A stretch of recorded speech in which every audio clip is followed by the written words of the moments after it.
ఈ రోజు నుంచి 3 రోజులు ఇచ్చినటువంటి గడువుని ఆయా మున్సిపాలిటీస్లో బాధ్యులుగా ఉన్నటువంటి శాసనసభ్యులు, మంత్రులు, జిల్లా కాంగ్రెస్ అధ్యక్షులు, సీనియర్ నాయకులంతా కూడా సమిష్టిగా ఒక ఆలోచన చేసి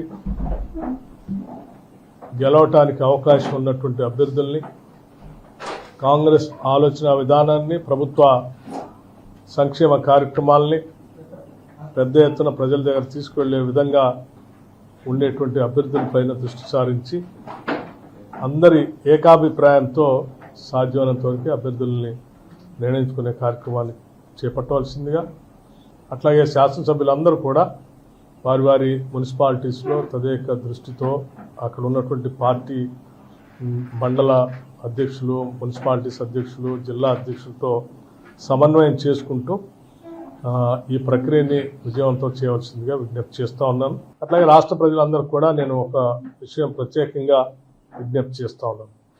ఈనాటి ప్రభుత్వం ప్రజాప్రభుత్వం, ప్రజల ప్రభుత్వం, రాష్ట్ర ముఖ్యమంత్రి రేవంత్ రెడ్డి గారి నాయకత్వంలో ఉన్నటువంటి ఈ కేబినెట్ పూర్తి స్థాయిలో ప్రజా సంక్షేమం కోసం, అట్లాగే నగరాల అభివృద్ధి కోసం, ఇన్ఫ్రాస్ట్రక్చర్ని, ఇండస్ట్రీని, సర్వీస్ సెక్టర్ని, ఎడ్యుకేషనల్ ఇన్స్టిట్యూషన్స్ని, హెల్త్ పైన ప్రత్యేకమైనటువంటి దృష్టి సారించి ముందుకు పోతా ఉన్నాం.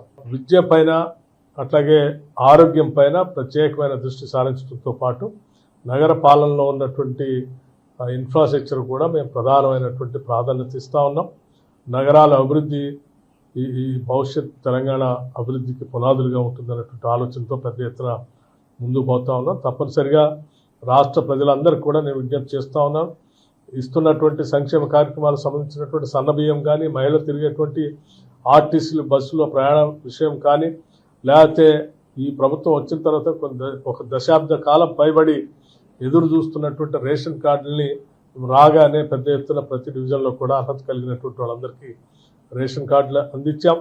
ఆరోగ్యశ్రీకి సంబంధించి వైద్యం పైన ప్రత్యేక దృష్టి సారించి ఒక కుటుంబానికి 10 లక్షల రూపాయల వరకు వైద్యం చేయించుకునే విధంగా ఆరోగ్యశ్రీ పథకాన్ని కూడా అమలు చేసి ముందుకు పోతాను. ఈ విషయం గతంలో ఆరోగ్యం పైన ఏదైనా ఇబ్బంది పడితే కార్పొరేట్ హాస్పిటల్కి వెళ్ళి వైద్యం చేయించుకోలేక, ఆ బిల్లులు కట్టలేక బాధపడుతున్నటువంటి వైనాన్ని కూడా చూసాము.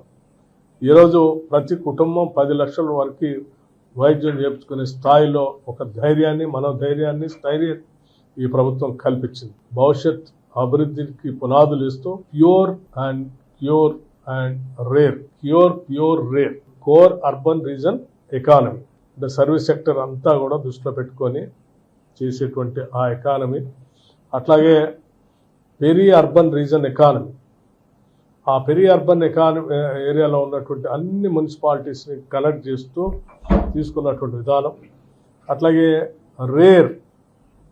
Rural agriculture reason economy, agro based అంటే వ్యవసాయాల మీద ఆధారపడి ఉన్నటువంటి ఆ పంటల ఆధారితంగా ఏర్పాటు చేసేటువంటి ఇండస్ట్రీస్, ఆగ్రో బేస్డ్ ఇండస్ట్రీస్ కానీ, లేకపోతే రైతులు పండించినటువంటి పంటకి వాల్యూ యాడెడ్గా చేసి దాని ఆర్థిక పరిస్థితులు మెరుగుపరిచేటట్టుగా చేసే విధానంతో ఒక సమగ్రమైనటువంటి తెలంగాణ రాష్ట్ర అభివృద్ధి కోసం ఒక ప్రణాళిక తయారు చేయడం జరిగింది.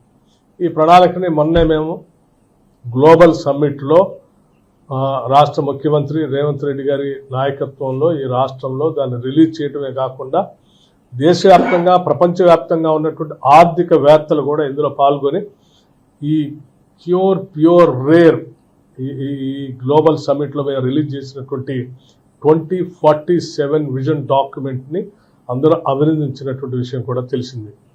2047తో ఈ రాష్ట్రాన్ని ప్రపంచంతో పోటీపడే స్థాయిలో $3 ట్రిలియన్ ఎకానమీతో ముందు తీసుకొని పోవాలని ఆలోచనతో పెద్ద ఎత్తున ప్రణాళిక తయారు చేస్తున్నాం.